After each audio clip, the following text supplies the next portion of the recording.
Bismillahirrahmanirrahim. Assalamualaikum warahmatullahi wabarakatuh.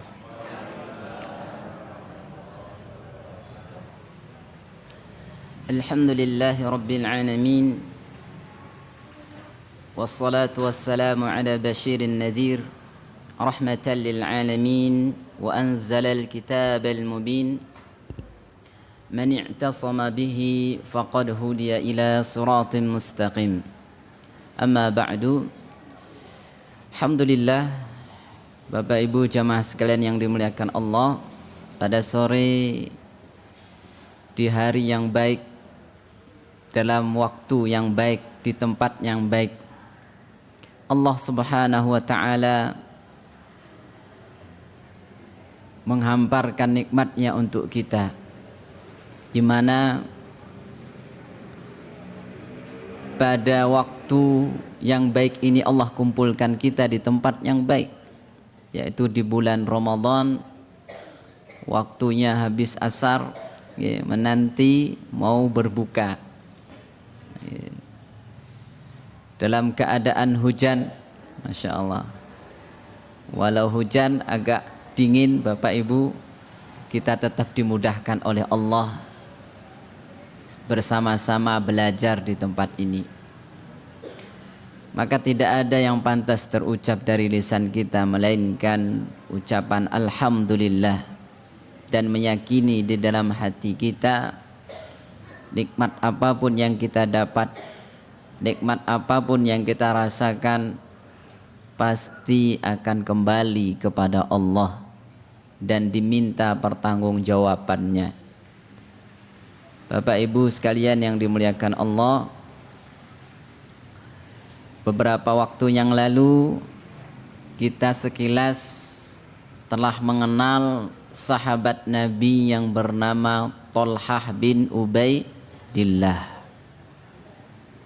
Maka pada kesempatan ini Bapak Ibu, kita mungkin perlu mengambil faedah dari kedermawanan Thalhah bin Ubaidillah. Dermawan dalam waktunya untuk pembelaan Islam, dermawan dalam jiwanya untuk selalu berkorban membela Allah dan Rasulnya, bahkan membela agama Islam ini dengan hartanya. Begitu juga kita lihat bagaimana Thalhah bin Ubaidillah kemarin telah kita sebutkan, bahwasanya tatkala di suatu perperangan, di perang Uhud, Thalhah bin Ubaidillah menjadi perisai Nabi Muhammad sallallahu alaihi wasallam, sehingga tercatat dalam sejarah Bapak Ibu, luka, artinya pada tubuh Thalhah dengan panah ini sekitar 70 anak panah menancap di tubuh atau luka, sehingga jari jemarinya pun putus tebasan pedang. Tapi ia tetap tegar dalam melindungi, menjadi perisainya Nabi kita Muhammad sallallahu alaihi wasallam. Ini kita lihat bagaimana kedermawanan dalam membela Islam. Dirinya dikorbankan. Yeah. Bahkan kita lihat tatkala Nabi ingin naik bukit, Thalhah pun menundukkan badannya dan Nabi menaiki Thalhah. Artinya Thalhah menjadi tangganya Nabi sallallahu alaihi wasallam. Kemudian Bapak Ibu sekalian yang dimuliakan Allah, kita semua menyadari bahwasanya Ramadan ini beda dengan bulan-bulan lain. Maka kita lihat Nabi sallallahu alaihi wasallam bersabda, afdhalus sadaqah sadaqatun fi Ramadan. Sedekah yang paling utama adalah sedekah di bulan Ramadan. Lantas bagaimana hubungan dengan Thalhah? Kita mengambil pelajaran dari Thalhah bin Ubaidillah di mana ia pernah memiliki suatu harta yang dihitung 700.000 dinar. Ya, kalau sekarang kira-kira berapa nih Pak? Banyak, kurang lebih 35 miliar. 35 miliar. Ini disimpan di rumah, dibawa ke rumahnya Bapak Ibu. Ya. Nah, ketika Tolhah membawa harta ini ke rumahnya Bapak Ibu, di malamnya gelisah, gundah gulana, bawa harta masih tersimpan dalam lemari di dalam rumahnya, gelisah. Kegelisahannya sehingga menjadikan dirinya tidak bisa tidur di malam hari. Artinya tidak bisa istirahat dengan tenang. Kenapa? Karena ada harta yang tersimpan di dalam rumahnya. Sehingga Bapak Ibu sekalian, dalam riwayat ini disampaikan oleh Tolhah bin Yahya bin Tohah. Tolhah dia bercerita neneknya Sa'di binti Aus Al-Mariyah, istri dari sahabat Tolhah bin Ubaidillah, bercerita. Ini disebutkan, bercerita kepadaku, suatu hari Tolhah menemuiku dalam keadaan gelisah. Ini diceritakan oleh istrinya. Aku bertanya, apa gerangan yang membuatmu gelisah? Apa yang bisa saya bantu? Ini bagaimana sang istri kalau ngelihat suami kok murung. Ini menunjukkan kecerdasan dan kesolehahan sang istri. Dia akan bertanya tentang keadaan suaminya. Ada apa gerangan? Kok kelihatan tidak tenang? Apa yang bisa saya bantu? Kata istrinya. Kata Tolhah, tidak ada apa-apa. Ya, dijawab Tolhah, tidak ada. Tapi kamu, kata istrinya, orang yang kok kelihatan tidak tenang. Ya. Kata Tolhah, kamu istri orang yang muslim. Ya. Aku bertanya kembali, apa yang sedang kamu alami? Kok kamu kelihatan gelisah? Kata Tolhah, hartaku makin banyak dan menyusahkanku. Nah, karena Bapak Ibu sekalian, kita sadari hartanya Tolhah ini cukup banyak. Kenapa? Karena pedagang. Ya, untuk jadi kaya paling mudah itu adalah apa Bapak Ibu? Korupsi. Oh, bukan. Ini dengan cara yang tidak benar. Dengan cara yang benar mendapatkan harta untuk menjadi kaya, ya berdagang. Ya, bukan korupsi. Korupsi suatu hal yang Allah benci.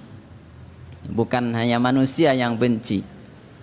Maka Bapak Ibu sekalian, kita lihat Tolhah. Kemarin kita sudah menyebutkan bagaimana Tolhah di masa mudanya sudah terkenal menjadi pedagang handal.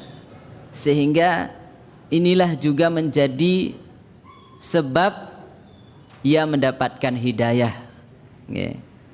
Ketika ketemu sama pendeta dan diberitahu tentang Nabi Muhammad SAW. Nah, singkat cerita Bapak Ibu, kembali kepada keadaan di malam hari bersama istrinya.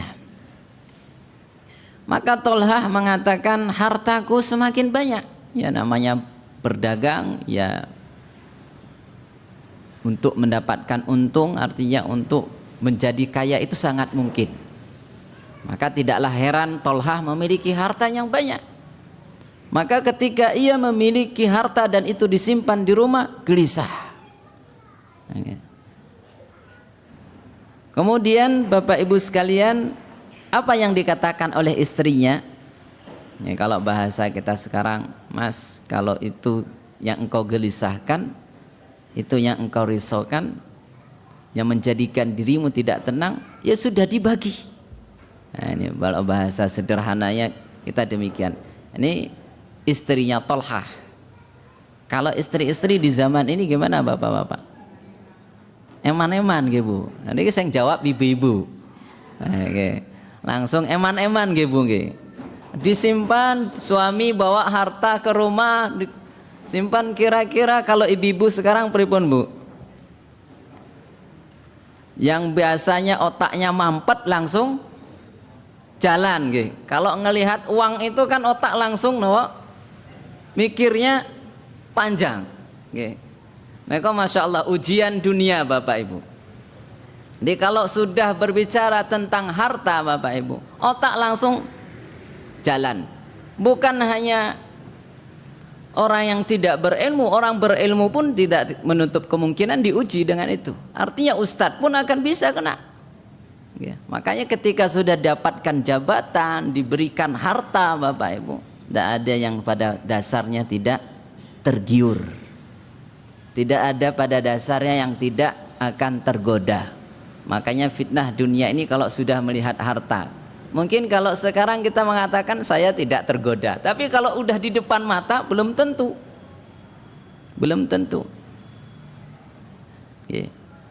Maka berbeda dengan Tolhah. Tolhah bin Ubaidillah Bapak Ibu, kenapa ia tidak tergiur dengan itu? Faedah pertama yang kita lihat, Tolhah Bapak Ibu sekalian memiliki keimanan yang sangat kuat. Kuncinya di sini.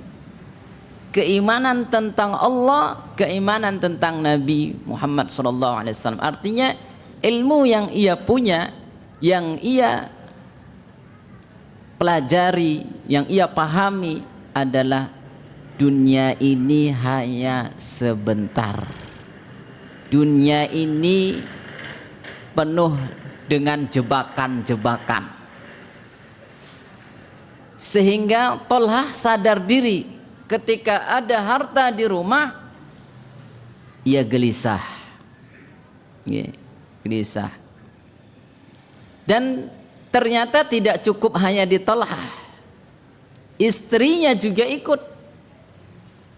Tidak mengatakan ketika ada harta yang banyak di rumahnya, kalau bahasa sederhananya tadi kita sebutkan 35 miliar ada di lemari, ada di rumah, dan ini cash. Maka istrinya mengatakan dibagi saja ini, dibagi. Ini. Dan Bapak Ibu sekalian, di sini bagaimana Tolhah mendidik keluarganya. Masya Allah, ini tugas bagi para suami. Bagaimana agar bisa mempengaruhi istri dalam keimanan. Ini tentu tidak mudah. Kadang-kalanya suami mungkin bisa yakin tentang harta ini tidak berharga di dunia. Nah, segera dibagi. Nah, segera akan disedekahkan, diinfakkan. Dan inilah prinsipnya Tolhah. Maka Bapak Ibu sekalian yang dimuliakan Allah, lantas bagaimana dengan kita hari ini? Ramadan di mana kita dapatkan kemudahan demi kemudahan untuk mendapatkan itu banyak jalan. Contoh kecil Bapak Ibu, kadang-kalanya kita berbicara tentang buka saja, buka puasa untuk takjilan. Kadang ada makanan yang sudah mungkin sebenarnya cukup itu sebagai makanan untuk kita makan, tapi nafsu kita terus pengen nambah. Kadang-kadang diberi orang lagi, tampung lagi, dengan alasan apa? Buat nanti, buat besok. Masuk ke mana? Masuk ke kulkas. Masuk ke mana Bapak Ibu? Masuk ke kulkas, sampai kadang-kalanya naudzubillah di kulkas itu sampai penuh. Di freezer dimasukkan lagi. Nah, padahal kita sadar dalam Ramadan ini ada beberapa hal yang patut kita hindari Bapak Ibu. Kita tinggalkan. Walau itu tidak haram, boleh-boleh saja. Ketika kita simpan dalam kulkas, mungkin harapan nanti boleh-boleh saja. Tapi Bapak Ibu sekalian, ternyata ketika itu nanti berlebih dan itu membuat dampak enggak baik ke kita. Mungkin mboten Bapak Ibu, kalau makan banyak membuat dampak, mungkin mboten? Sangat mungkin. Makanya para ulama menyebutkan ada hal yang enggak boleh kita lakukan, diantaranya adalah fudulut ta'am, berlebihan dalam makan, apalagi berlebihan dalam harta. Maka Thalhah bin Ubaidillah sadar tentang ini, dan istrinya pun dipahamkan sadar, sehingga ketika melihat harta segera dibagi. Lantas bagaimana dengan kita hari ini? Kalau ingin tahu makanan Bapak Ibu di Indonesia ini, maka lihatlah di kondisi di saat Ramadan. Saat Ramadan, makanan apa saja keluar. Nggih napa mboten Pak Bu? Nggih. Bahkan kadang-kalanya kita dapatkan kalau di rumah, nggih, itu biasanya di ruang utama makan, meja utamanya nggak penuh, pindah ke yang lain. Artinya nggak muat, nggak muat di meja makan, pindah ditambah lagi mejanya.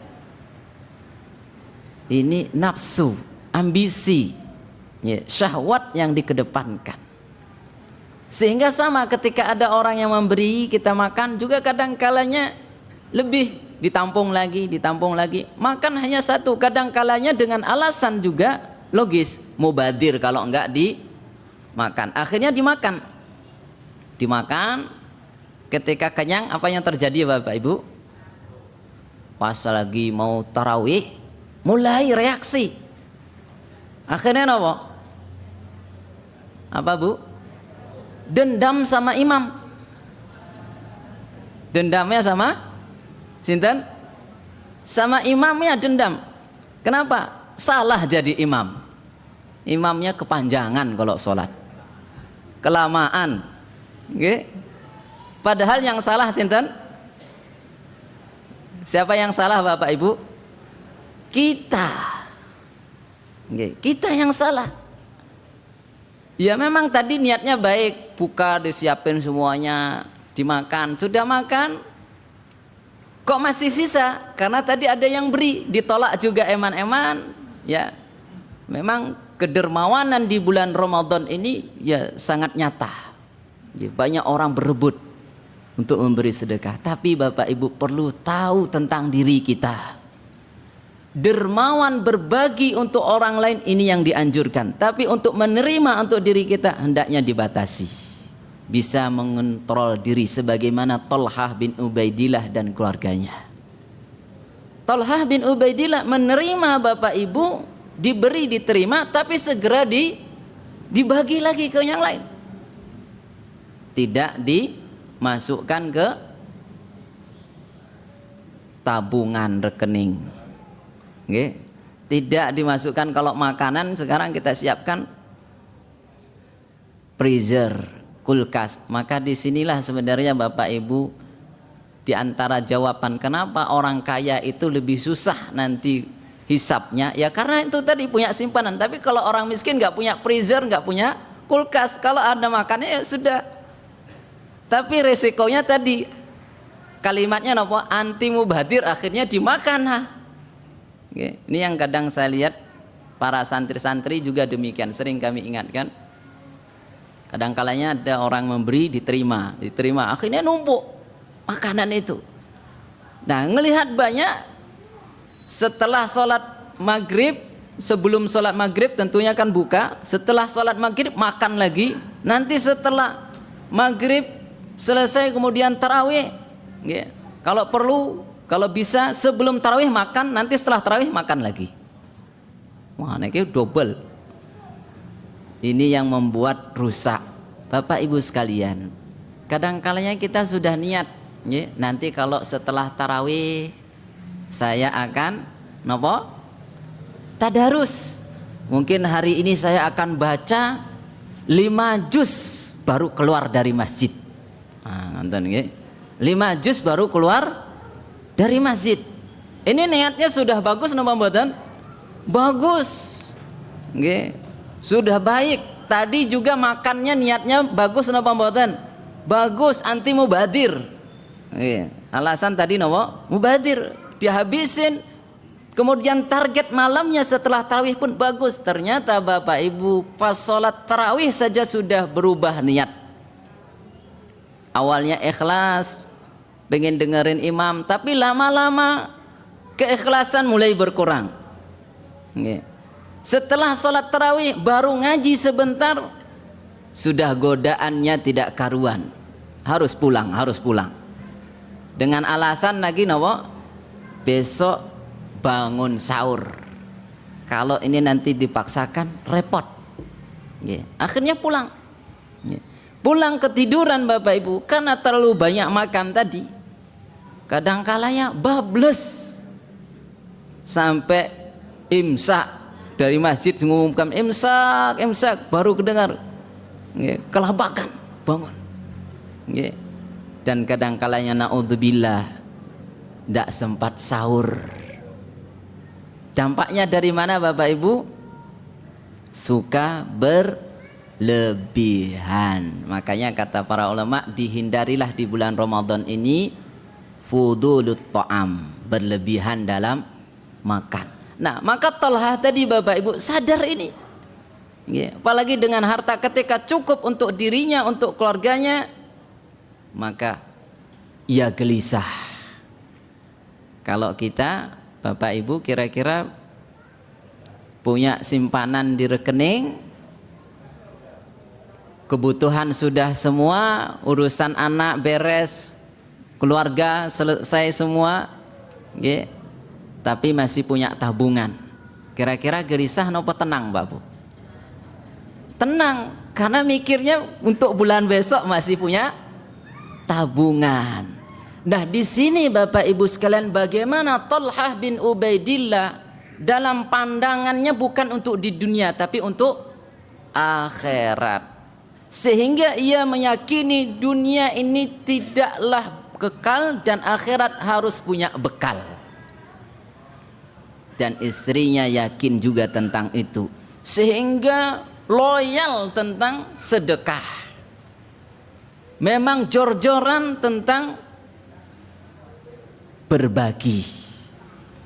Nah, ini yang perlu kita tanamkan Bapak Ibu. Di Ramadan ini kita boleh loyal dan dianjurkan untuk loyal untuk orang lain, tapi tidak loyal untuk diri kita. Untuk diri kita, kita akan cukupkan hanya sekedar menegakkan punggung. Artinya makan sekedarnya.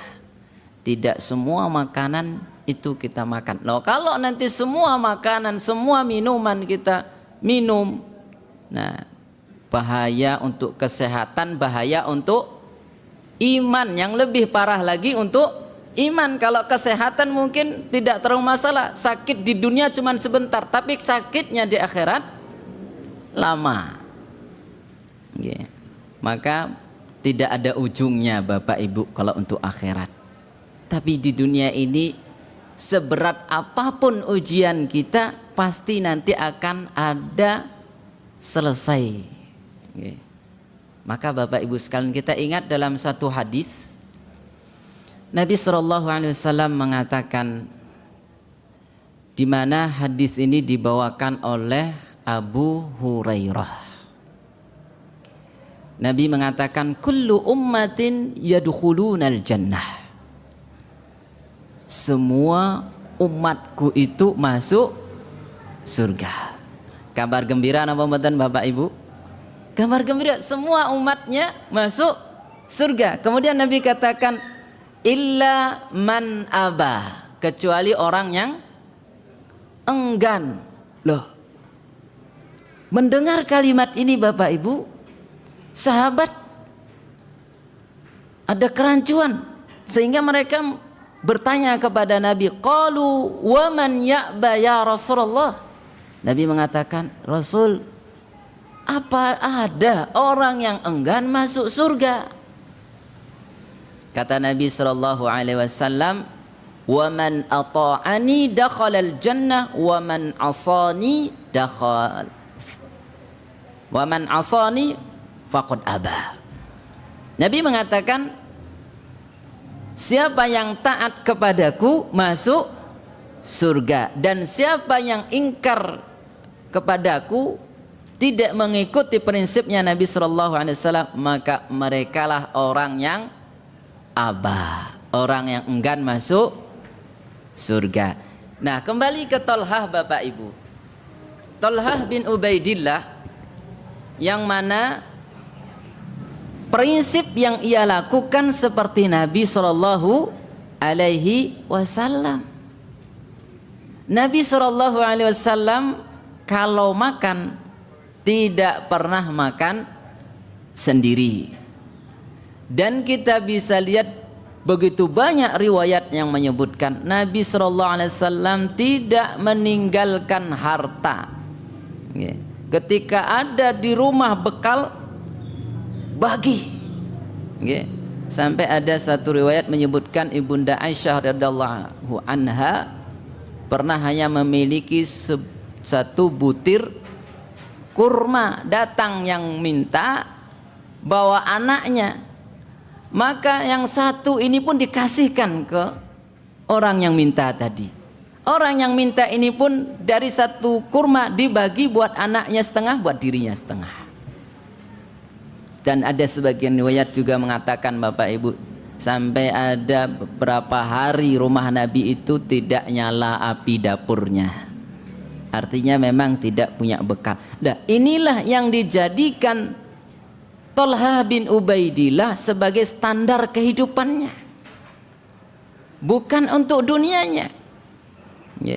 Dan kita lihat Bapak Ibu, semua sahabat benar-benar menerapkan ini dalam kehidupan mereka. Memang kalau kita lihat berat napa mboten Bapak Ibu? Ya berat, ya sangat berat. Apalagi kalau kita sekarang Bapak Ibu masih punya tabungan, tiba-tiba ada tetangga yang butuh memberi, misalnya sakit diberi. Kemarin kita pernah menyebutkan Bapak Ibu asuransi, misalnya kesehatan. Kalau sekarang kan dibutuhkan asuransi. Nah, 1 juta kita berikan ke tetangga yang butuh. Ini sebenarnya asuransi buat siapa Bapak Ibu? Sebenarnya buat kita, asuransi kita nanti di akhirat. Tapi untuk sekarang logikanya kan nggak gitu, enak sekali. Dikasih langsung 1 juta, kan demikian. Nah, Thalhah bin Ubaidillah tidak demikian. Dia tidak berpikir untuk sekarang, istrinya juga demikian. Bagaimana saya akan mendapatkan asuransi besok di hadapan Allah. Sehingga dengan keimanan ini Bapak Ibu tidak pernah berpikir untuk dirinya dan bagaimana untuk memperkaya keluarganya. Inilah Thalhah bin Ubaidillah. Bapak Ibu sekalian yang dimuliakan Allah, maka Ramadan ini sesuatu yang mengajak kita kepada hidup yang sederhana. Tapi bukan berarti kita minta-minta. Orang sederhana itu Bapak Ibu cukup untuk kehidupan dan tidak mudah minta. Apalagi Bapak Ibu ujian kadang yang kita lihat di Ramadan ini, diantaranya tawaran utang. Misal ini utang ini mudah kita bisa ngutang, apalagi yang sekarang kelihatan punya usaha, tawaran terus datang, dipinjamkan, dan ternyata utang ini sangat berisiko besar. Walaupun di Islam dilarang napa mboten Bapak Ibu ngutang? Tidak boleh ngutang. Boleh ngutang. Tapi tidak mudah untuk berutang. Kenapa Bapak Ibu? Karena utang itu tidak bisa dimaafkan di dunia. Tidak bisa hanya mengatakan jazakumullahu khairan katsiran, semoga Allah membalas. Jadi untuk melunasin utang tidak bisa, harus dibayar sebagaimana yang dipinjam itu harus dikembalikan.